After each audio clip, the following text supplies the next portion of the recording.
My name is Sloan, and today the topic of discussion that I'm going to be sharing with you all is small bowel cancer in women under the age of 60.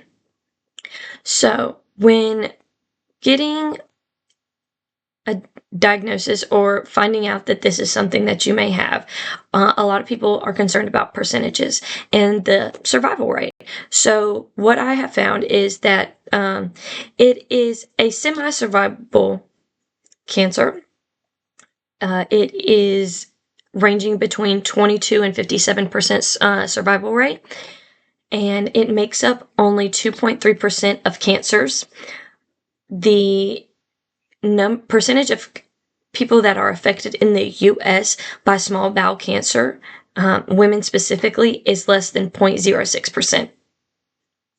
So that is a very small niche number. It's 1 in every 100,000 women in the United States. So that is something that is really scary when this is something that has been presented to you.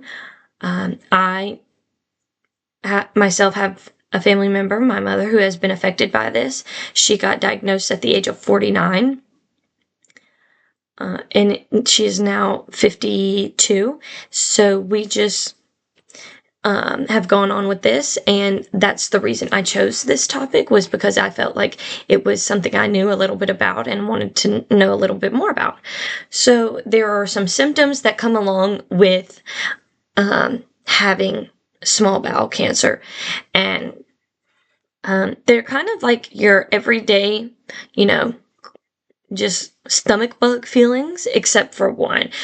So, fatigue, nausea, vomiting, diarrhea, those types of things. But jaundice is a really big indicator that something is wrong internally in your immune system, that something somewhere is not firing off correctly. So if you notice that you're a little bit jaundiced along with these other things, that may be a big indicator that you need to go to the doctor. So that is step one. Step two is getting a diagnosis. So there's three main types of diagnoses that they do. And that's blood tests, body imaging, and then biopsy.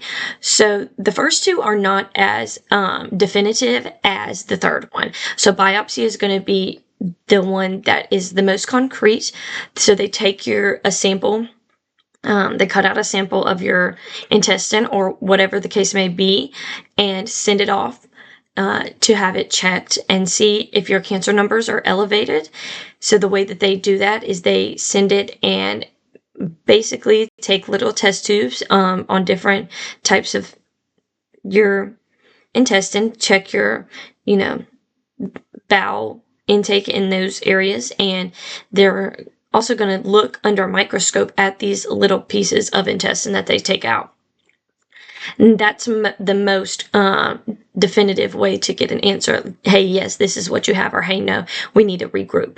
The blood testing is a good precursor, but sometimes blood testing are not going to show things unless it's very, very late. So when you go in for a blood test, you may not get a definitive answer on if this is the right thing that you are concerned about.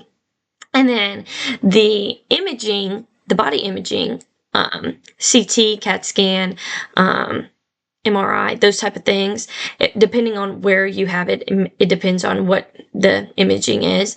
And so when you go and get one of these, this will show you, like, this area is lighting up. This is something that needs to be looked into further. And so that is the type of thing that you can look at.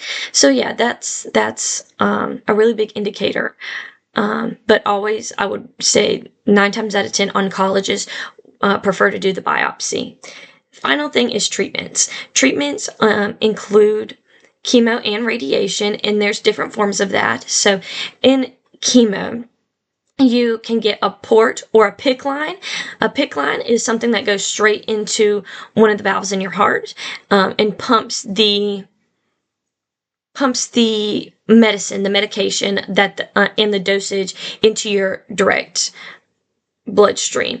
Now, the port is just gonna go in there and it's gonna release straight into your bloodstream without going through a valve in your heart. So very similar, but just a different process. And then finally, there is the radiation. Radiation is something that is a little bit more aggressive, and that kind of attacks people and makes their immune system weaker. But with these things come side effects. So you'll have probably more nausea, more vomiting, more diarrhea, lethargy, and even some neuropathy and skin peeling on your feet and hands. And yeah, that's basically small bowel cancer in a nutshell. So thank you for taking your time to listen to what happens to small bowel cancer in women. Thank you.